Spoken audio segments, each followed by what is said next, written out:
Now, breaking news from WRAL. Coverage you can count on.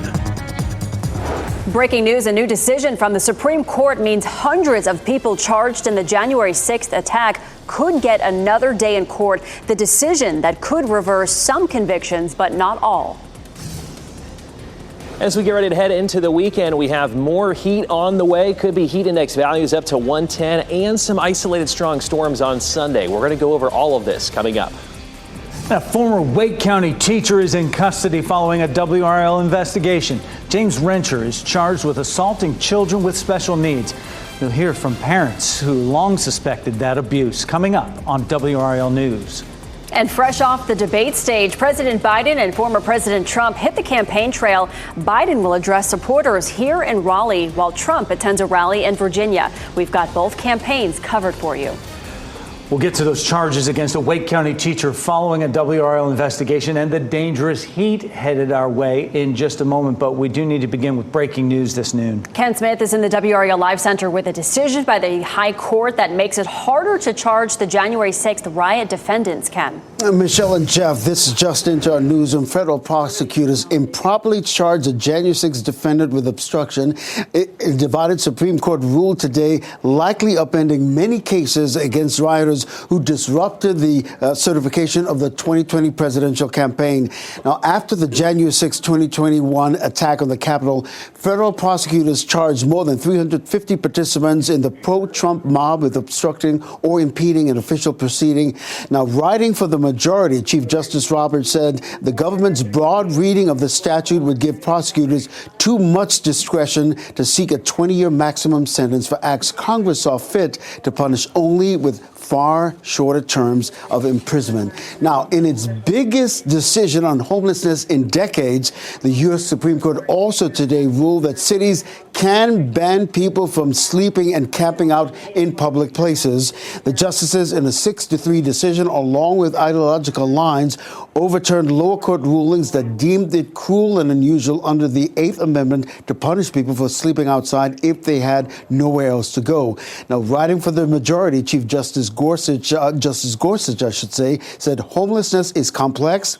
Its causes are many, but he said federal judges do not have any special competence to decide how cities should deal with this.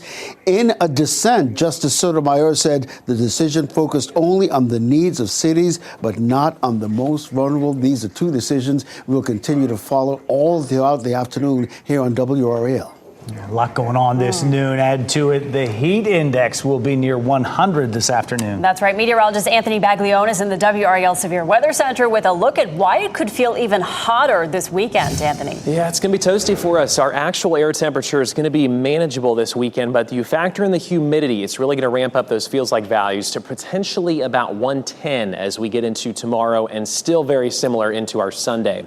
Where we sit currently, though, across the area, feeling like 90 in Raleigh, 93 in Goldsboro, where you see those sensors not showing up, it looks like they're probably down currently. So we'll continue to watch that. But still, upper 80s and low 90s for us with actual air temperatures currently. We go through the day, 93 this afternoon. Even into this evening, it's still going to be pretty warm, low to mid 80s. But we could see at least the chance today of an isolated shower or thunderstorm. Nothing severe and nothing that I would cancel plans for. But you see that general coverage trying to bubble up later on this afternoon into this evening. It's not going to be a lot for us, but then that's going to set the stage for at least a more humid air mass into the weekend. There's a look at those feels-like values. Check those out. Potentially feeling like 97 today, actual air temperature of 93, and then 110 tomorrow. We are likely to see heat advisories coming out the next couple days. 108 there into our Sunday, 93 degree for an actual air temperature reading. So it's definitely going to be pretty hot for us. The last time at RDU that we had a heat index of 110 or higher was back in 2023, August 15th. So that's just something we're going to be watching here. I think, again, tomorrow, probably about 110. We'll talk about, though, the rest of the weekend storm chances and if that heat lasts very long into next week, guys, coming up here in a few minutes. And breaking news this noon, this former Wake County teacher has been arrested for assaulting students with special needs following a WRAL investigation. James Rencher was booked early this morning on 12 misdemeanors. Keely Arthur was first to report these allegations last month. And Keely, as you stand outside the Wake County Justice Center, this was not on investigators' radar before you started looking into this. That's right, Jeff. And Rensher turned himself in to the building behind me earlier this morning. As you said, this was not investigated until our own investigation showed that these abuse allegations, which occurred in 2022, were not reported to law enforcement and that the Wake County School District may have not properly investigated this. Now, warrants released today detail disturbing accounts of abuse against two disability students at East Wake High School. The students were nonverbal, unable to communicate the abuse. Rensher is accused of shoving one of the victims' heads, jerking a victim backwards by the shirt and neck, and kicking a yoga ball out from under one of the young victims, causing them to fall, among other instances of abuse. The teacher picked him up by his arms like this, picked him up forcibly and took him and pushed him out of the classroom into the kitchen, and then slammed the door and just left him in the kitchen. That's the scary part, because these people are supposed to be looking out for your children, and they clearly are not. Clearly are not. Keep in mind, the district let this person continue to teach for more than a year and a half after the alleged abuse took place. I asked the school district if they will investigate the possibility of any other allegations of abuse in light of this arrest. They said they can't comment, claiming it's a personnel matter and it's confidential. Again, we were the ones who first reported it. That is why this was investigated. Rensher, I'm being told by the Wake County District Attorney right now, is still in custody. He will have his next court appearance next month. Keely Arthur for us live outside the Wake County Justice Center. Thanks. Well, in less than 30 minutes, President Joe Biden is expected to take the stage at the state fairgrounds here in Raleigh. This is a look inside the Jim Graham building where the rally will take place. And that's where we find WRAL's Monica Casey with reaction to what some would call a shaky performance in Atlanta. Monica. Yeah, Michelle, the Biden campaign says there will be 2,000 people attending this event in this room, and it's going to be a tight fit. One of the main topics on everyone's mind here is last night's debate performance by the president. We have spoken with supporters here, some who say they have concerns about Biden's performance. Others have said it's not a big issue for them. That includes college student who came here from Winston-Salem named Adrian Payne. He says it was important for him to be here because of North Carolina's status as a battleground state. He had a rocky start, but let's be honest here, though. If it comes down to the guy who stuttered versus the guy who sat there and lies the entire debate, I'll take the guy who stutters any day over the guy who lies the entire debate. Now, this morning, the Biden campaign co-chair said the president may have lost the debate on, quote, style, but he won it on facts. When it comes to facts, a PolitiFact fact check of the debate found both candidates made statements that were false. Now, here at the Jim Graham building, we are less than 30 minutes from the start of this rally. We're expecting to see North Carolina Governor Roy Cooper, as well as Democratic nominee for governor, the candidate for governor, Josh Stein, here with the president. So a lot of big faces expected to be here in this building in just a little while. In Raleigh, Monica Casey, WRAL News. And here in the WRAL Live Center, the president's visit, once the rally is finished, will impact your afternoon joint on the roadway. Check out what we're talking about. The state fairgrounds are right here, and likely because of the motorcade and the motorcade route, it will affect the road closures and delays possibly around Wade Avenue and, of course, I-40 westbound going out to the airport. So keep that in mind. We'll, of course, keep you posted on air and online after that rally. As for President Biden's Republican challenger, Donald Trump is campaigning today in Virginia, where he's expected to attend a rally with that state's government.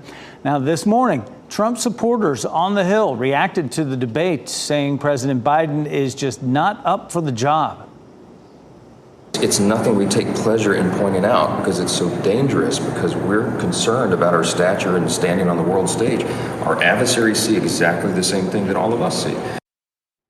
Trump and Virginia Governor Glenn Youngkin are expected to take the stage in Chesapeake, Virginia at 3 o'clock this afternoon.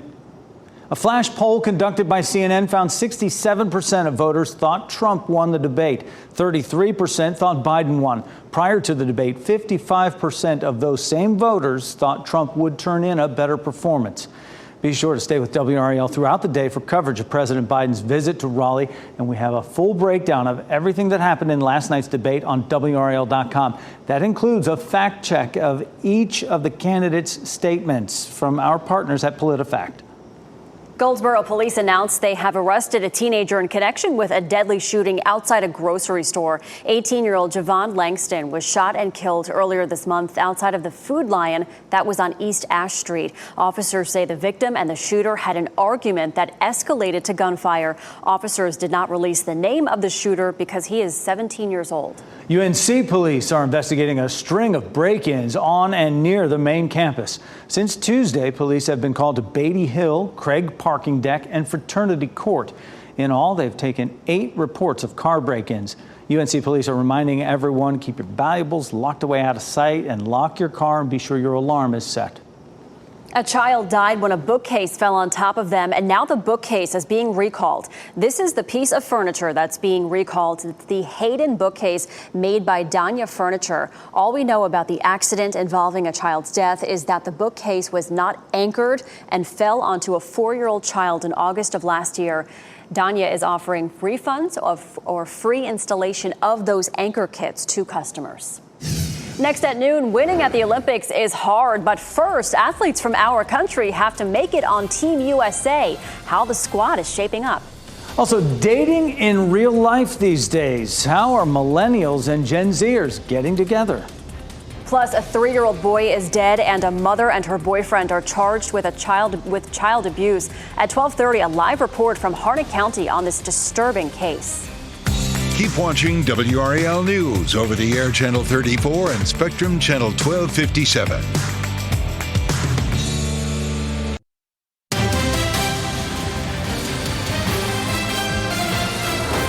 A grand jury handed down a criminal indictment against former Uvalde School Police Chief Pete Arredondo. The charge is issued under the Texas Penal Code when someone intentionally, knowingly, recklessly, or with criminal negligence causes a child bodily injury. Arredondo was employed as the chief of police during the Robb Elementary School shooting in 2022. He claimed that the gunman could not be stopped because the doors to several of the classrooms were locked. Evidence did not support his claims.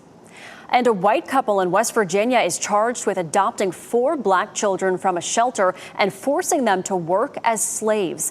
Jeannie Whitefeather and Donald Lance face dozens of charges, including human trafficking of children and civil rights violations. Deputies had to force entry into the couple's barn and found 2 juveniles locked inside a small room in deplorable conditions.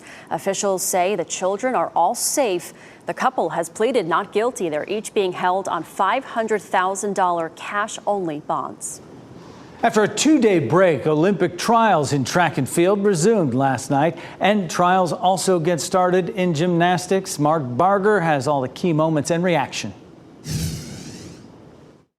The base of a replica Eiffel Tower. What a feeling. What a feeling. Gained more signatures from Team USA members Thursday night, including Tokyo gold medalist Valerie Allman. She uncorked this huge throw to win the discus. To have the whole crowd cheering and throw that big one, it really is so exciting. Also exciting for Val Constein.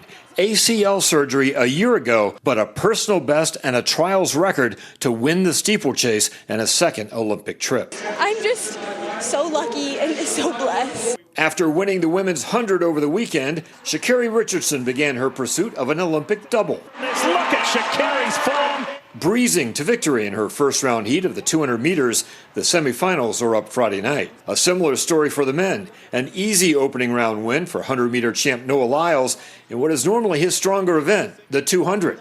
He's also on to the semifinals. He's in Minneapolis right now, but he is thinking about Paris.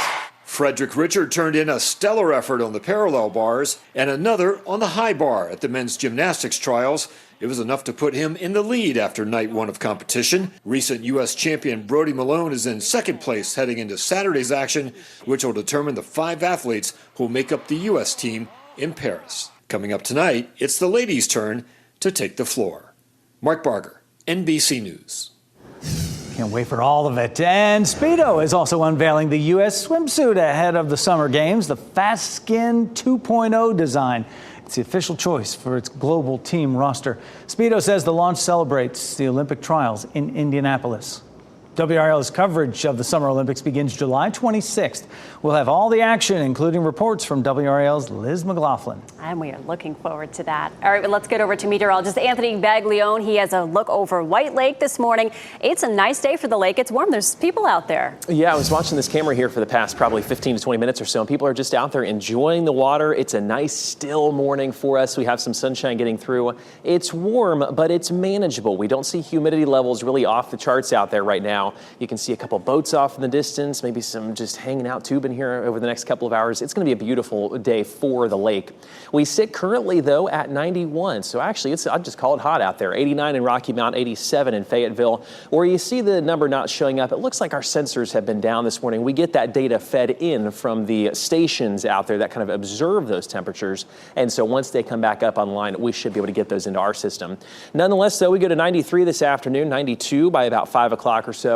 We may see just a spotty shower or a thunderstorm closer to this evening. It's not going to be a lot. It's nothing that I would cancel plans for. But if you're headed out, let's say, to dinner around 6 or 7 o'clock, you may encounter just a quick spotty sprinkle. It may be enough to kind of help the plants out a little bit. It'll pass on by and you should be okay here this evening. 93 for us today. It'll feel like 97. We get into the weekend, though. It's another couple of days of some big time heat for us. Actual air temperatures are going to be comparable to what we're seeing today. The difference being, though, we add in more humidity and that drives those feels like temperatures up. 110 is what it'll feel like stepping out tomorrow, 108 on Sunday. The heat advisory criteria that the National Weather Service goes by is 105. So I do anticipate both tomorrow and Sunday that heat advisories are probably going to come out for us. Speaking of heat index, though, the highest heat indexes that we have ever seen there at RDU, there's a list for you.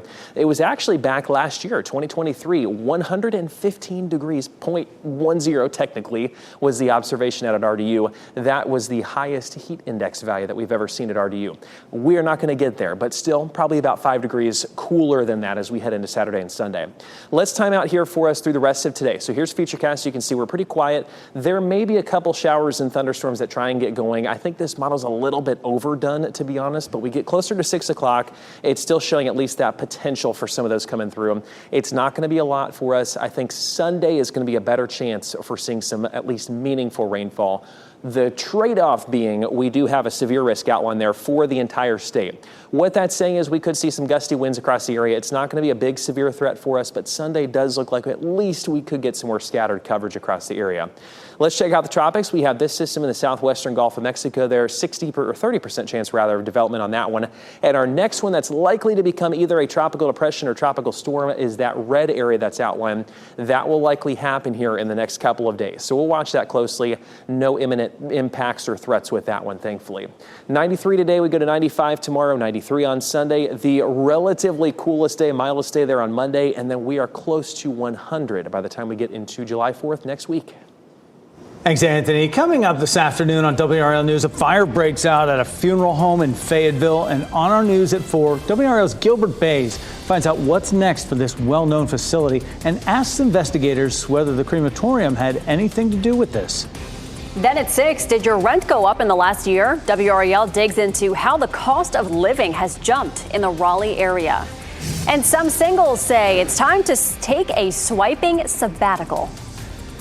I'm not saying dating apps are bad, but I think we broke it. We need to go back to the old-fashioned way for a little bit. Coming up, why some say it's time to go back to the basics. Plus, NASA desperately needs new spacesuits, but the current designer bows out of the running to design the next-gen suits. The reason one company severed the contract.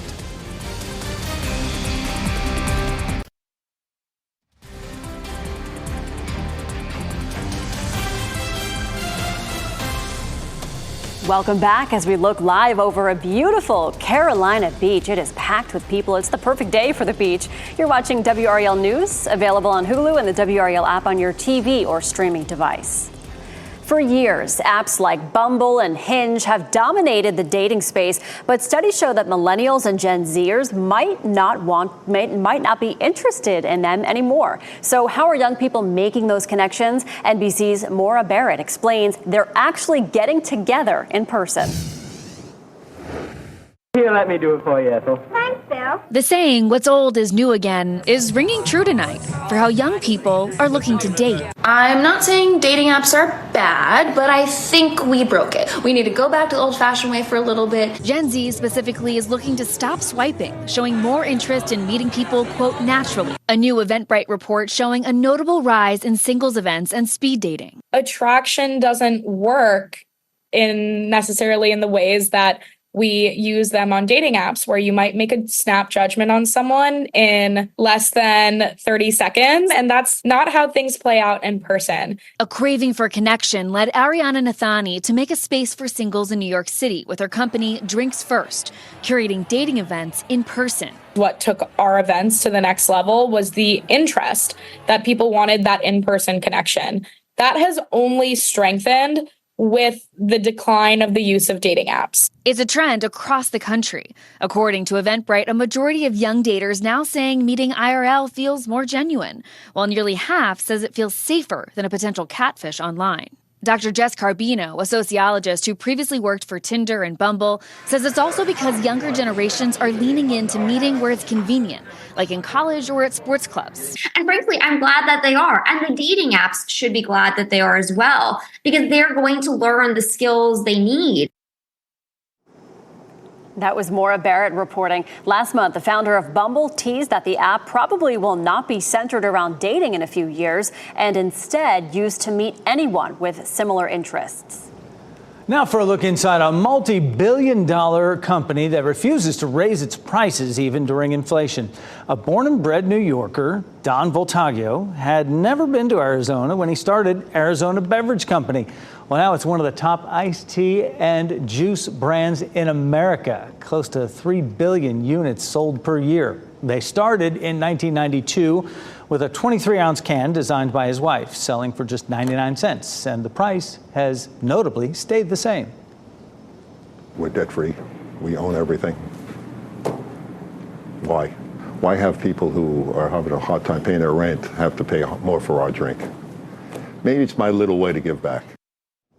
Well, the owner says his customers are his friends and his colleagues are his family. And sons Wesley and Spencer are tasked with bringing the brand into the future with everything from clothing to press-on nails and even skis. I love that tea. So good. All right, coming up for us, a Harnett County woman faces charges in connection with the death of her toddler. We're live with who else faces charges in the crime.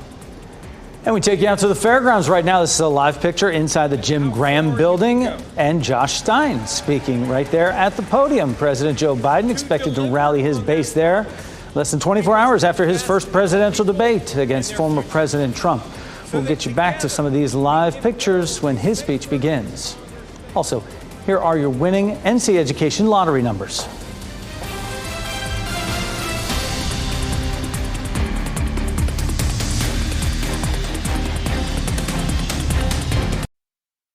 Now, breaking news from WRAL. Coverage you can count on.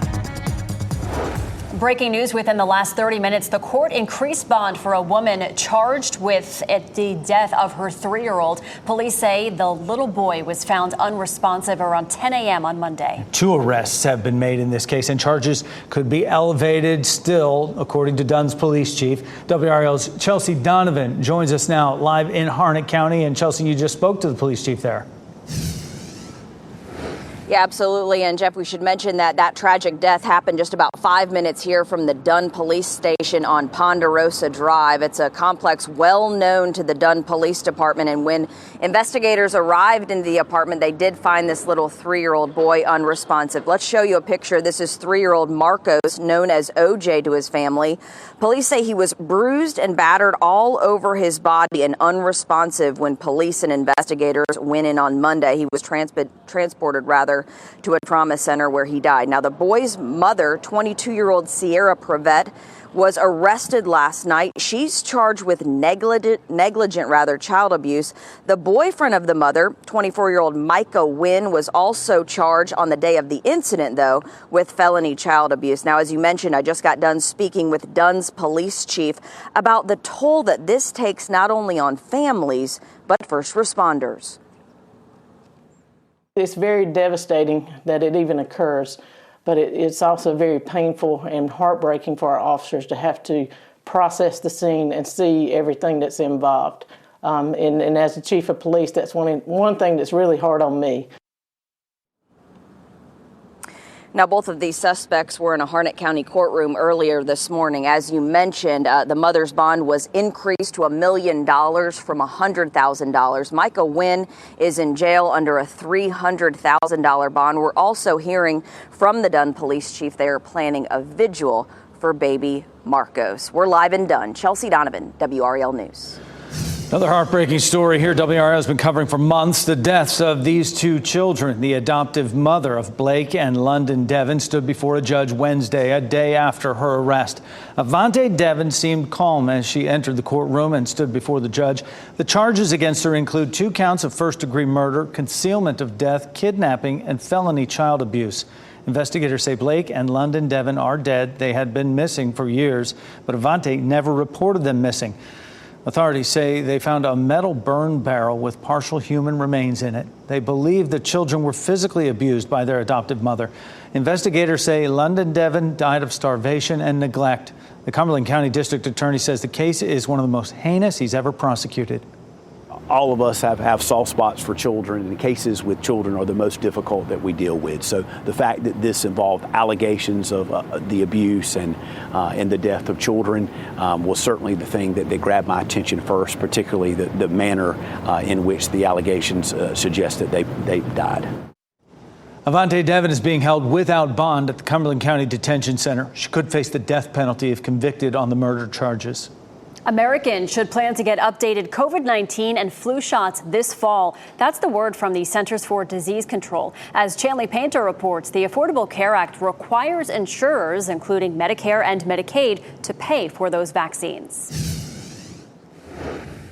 As summer begins, health officials are already looking ahead in their efforts to fight new coronavirus variants. The Centers for Disease Control and Prevention is recommending all Americans to get new vaccination shots this fall. Essentially, the change with COVID is that there's an updated formulation. Everybody over the age of 6 months should get vaccinated for COVID and for flu. The decision follows last month's numbers that show COVID-19 deaths and hospitalizations neared the lowest levels since the beginning of the pandemic in 2020. But rising COVID cases in parts of the country are bringing back some concern. The SARS-CoV-2 virus that causes COVID is a very quickly evolving virus. The Associated Press reports fewer than 25% of adults in the U.S. were up to date on their vaccinations last month. But Lauren Ansel Myers, a COVID-19 researcher at the University of Texas in Austin, says vaccinations for COVID and other illnesses are needed in the early fall when the diseases begin to spread.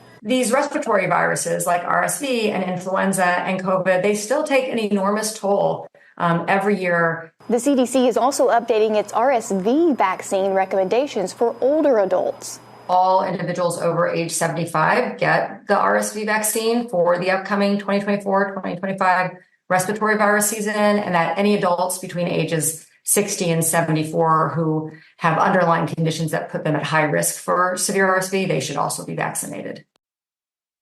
That was Chanley Painter reporting. The new COVID shots are expected to be available by September. Proper hydration helps the body function normally, but in the summer heat, it can be hard to know how to best replenish what's lost in sweat. An average person may need about 4 to 6 glasses of plain water a day for an average lifestyle. But if you're active, those folks need more. And as they sweat, may also need to turn to drinks that have electrolytes in them. The more electrolytes you have in your body, the more water you can help to hold on to, and therefore it keeps you well hydrated. Coming up, NASA is dropping its plans to update their 40-year-old spacewalk suits while they're canceling a $100 million contract. And Uber wants to pay you, but there's a catch. You have to give up your car. The new idea to reduce carbon emissions. You can watch WRAL News live anytime on WRAL.com or the WRAL app on your streaming device.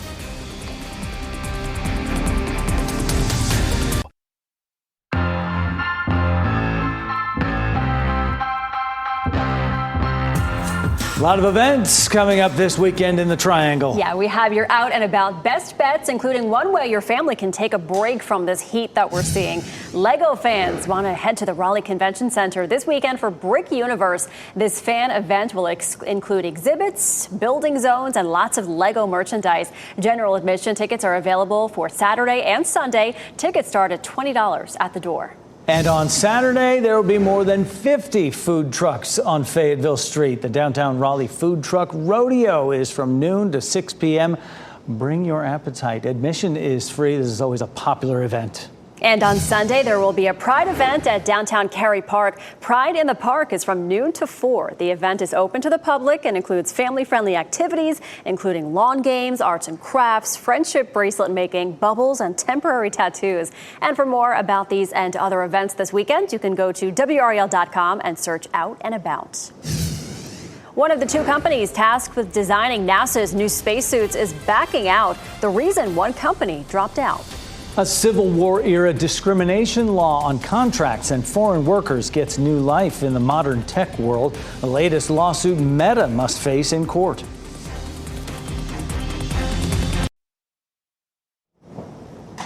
Here's where we are out at the fairgrounds right now. This is a live look right now at the rally. President Biden will be attending momentarily here, being entertained by Fat Joe right now on the stage. Right now, part of the preliminary entertainment before the president comes out. I know, right? Let's get over to meteorologist Anthony Baglione. He has our weather forecast, and we have a beautiful look at Carolina Beach. I mean, that's the place to be right now. Oh, and I was watching this camera, and the water just looks so nice out there, pristine for us. Just those kind of colors off in the distance. It's going to be a beautiful day for the beach out there. A lot of sunshine. There's going to be some humidity, though, across the area. And what we're looking at currently, we're at 91 in Raleigh and Durham, 89 Rocky Mount, 87 in Fayetteville. It looks like our sensors there, like I said, in Goldsboro, Clinton, and Roxborough are probably down, but I'd venture to guess close to 90 in many locations out there. We're going to see temps climb to right about 93 this afternoon. It should be dry for the majority of the day. There could be a period of time closer to this evening where we see a few showers and storms coming through. It's going to be pretty light coverage if we see anything, and certainly no severe weather, so you can enjoy your Friday in that sense. Feeling, though, like 97 today, so just make sure to hydrate. We feel like 110 tomorrow, 108 on Sunday. That's going to be the story for us this weekend. Definitely the heat continuing, and then shower and storm chances into our Sunday. It may be a little bit more widespread Sunday afternoon and Sunday evening. We time out today, though. Here's a look at Futurecast. You can see the next couple of hours we are just fine. Some showers and storms, though, as we get closer to this evening. They may try and filter in a little bit. It's not going to be a lot for us, and then they fizzle out here as we get into tonight. You can see that general flow coming out of the southeast there. That will pump in some more humidity as we get into the weekend, and also set the stage there for some storm chances into our Sunday. The difference between today and Sunday being we do have a severe storm risk outline there from the Storm Prediction Center. It encompasses just about the entire state of North Carolina. A level 1, meaning the potential is there. It is not a given that we'll see strong storms, but it looks like we could see some gusty winds as that system kind of wraps its way on up out into next week. We look at where we sit in the tropics right now. We have this area in the southwestern Gulf of Mexico, a pretty low chance of development. That one's not likely to do anything. The one we're keeping our eyes on, in fact, two of them, if you will, areas of development. One where you see the red, and then there's another one pretty much right on top of that. This one is likely to become a tropical depression or a tropical storm the next couple of days. The model plots that show kind of where that potential system could go take that over the Windward Islands into the Caribbean. Beyond that point, we're going to see what happens. It looks like it will probably weaken, but it has at least the potential to become, like I said, a tropical storm. There are some models that show a hurricane with that one. Not necessarily saying that will hit land, but we'll continue to track that pretty closely here as we go forward. 93 today, we go to 95 on our Saturday, 93 on Sunday, so just definitely a hot and humid weekend for us. Scattered storms on Sunday. We go to 89 on Monday, so that may feel a little bit better. 90 by Tuesday, and then into the 4th of July holiday. Look at those temperatures, guys. We're getting close to 100. A stray storm chance, but at this point, it looks like the majority of the day should stay dry, just very hot. Since January 2023, 72% of the planet's reef areas have been bleached by heat stress. But scientists think hurricanes can actually help. When the water gets too hot for too long, bleaching occurs. That's when coral sheds its algae, which provides both its color and its food. If the water doesn't cool down soon enough, coral can starve and die. Hurricanes help cool the ocean along with their path and churn up pockets of cold water from deeper parts of the ocean. A small step for space fashion isn't moving forward as planned. NASA is canceling its $100 million contract with Collins Aerospace to design new spacewalk suits. The company is a longtime NASA partner. The space agency says it wants new suits designed by 2026, but Collins can't deliver them that fast. The design for the iconic puffy spacewalk outfits astronauts use now is more than 40 years old. NASA awarded Collins and Axiom Space contracts in 2022 to create the next generation suits. A rare nocturnal rainforest mammal called a kinkajou is quarantined at a Washington state zoo. A state trooper discovered the animal at a rest stop who didn't know what to do at first. Drew Mickelson explains what happened next. Early Sunday morning, Trooper Nick Daly got a call he'd never had before. When I saw that, my mind kind of got lost in thought because I didn't really know what to do or what to handle just because never heard of it. An unknown animal was running around a Yakima rest stop. The trooper was then told it was a member of the raccoon family, an exotic pet known as a kinkajou. I thought that update was made. I thought it was a joke because my thought was it was some sort of Pokemon. I'm not a very big Pokemon knowledge person, but that's where my mind went to. With the help of some Department of Transportation workers and a cardboard box, they got it in the back seat of another trooper's car. The Department of Fish and Wildlife ended up capturing it and taking it to the Point Defiance Zoo and Aquarium, where it's now under quarantine. Poor thin little guy. He really is thin. After a full exam, head veterinarian Dr. Karen Wolf says it's a young male, overall healthy, but underweight. And before it was sedated, very aggressive. He does not like people. He has an attitude. He has very sharp teeth. The teeth that he has that are intact, he would make a terrible pet. Trying to prevent it from running off, either getting lost, ran over, or becoming prey, because earlier there was a big crow that was circling around when it saw it. So I figured it was small enough to be prey. Trooper Daly and investigators don't know where the kinkajou came from, if it escaped from a car or someone tried dumping it off. The trooper just hopes he helped out. That was Drew Mickelson reporting. The kinkajou will not be on display for the public. A search is underway for another zoo or sanctuary where he can live out the rest of his life with other kinkajous. Uber wants to reward car owners for driving less. The driving force behind this deal and how you can cash in. And out live at the state fairgrounds, they just put the presidential seal on the podium. So you know what's next. We are monitoring President Biden's speech when he comes there. We'll take you to it, as well as get you an update on some of the traffic concerns around the fairgrounds and RDU as the president is in town.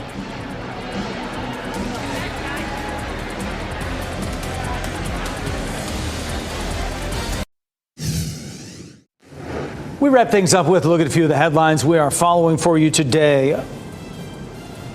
A former Wake County teacher arrested for assaulting students with special needs. James Rencher was booked early this morning on 12 misdemeanors. A WRAL investigation found that the accusations of abuse were not properly reported by Wake County Public School System employees. Only then did the sheriff's office start looking into this case, resulting in 3 charges. These charges, Rencher turned himself in today. He was given a $150,000 bond. He will be back in court next month. President Joe Biden is at the state fairgrounds in Raleigh for a campaign event. One of the main topics will be his performance in the debate last night. This is a live picture. You're looking at the crowd there. Supporters have told WRAL reporters that they are concerned about his performance. Others told us while he may have lost on style, he won on facts. The WRAL PolitiFact team found both candidates made false statements last night. We'll have coverage on that and Biden's visit on our evening newscasts. And a court increased bond for a woman charged in the death of her 3-year-old. Police found the little boy unresponsive around 10 o'clock a.m. on Monday in Dunn. The mother, Sierra Privet, is charged with child abuse. So is her boyfriend, 24-year-old Mika Wynn.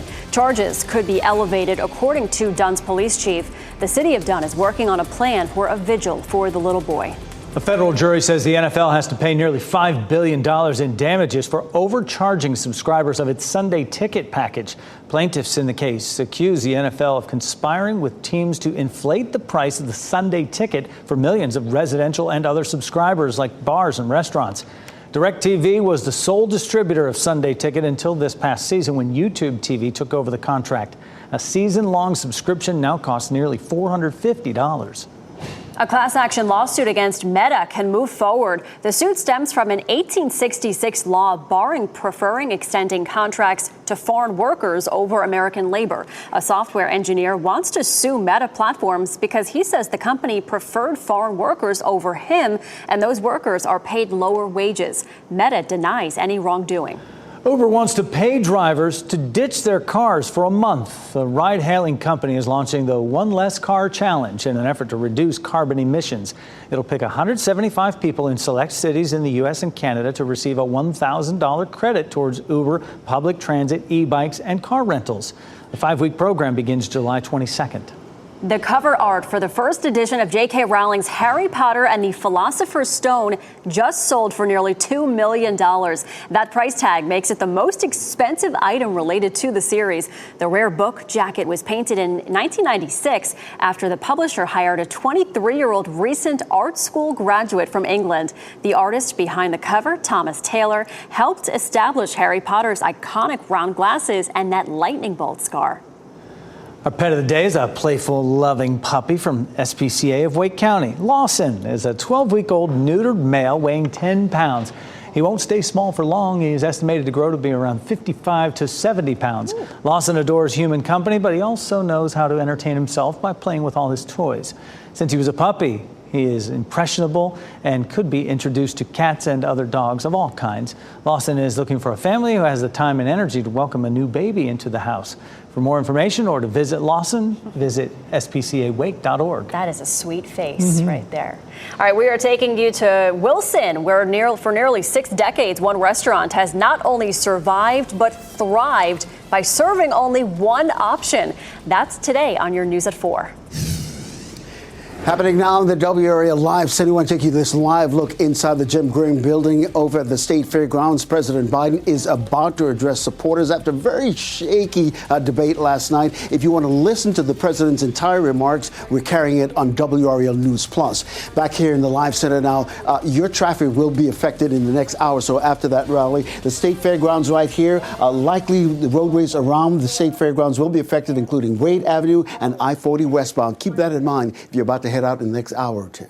All right, NBC News Daily is up next on WRAL, your next local news update in 30 minutes. And you can get breaking news updates anytime with our WRAL News app. Have a great day and stay cool out there.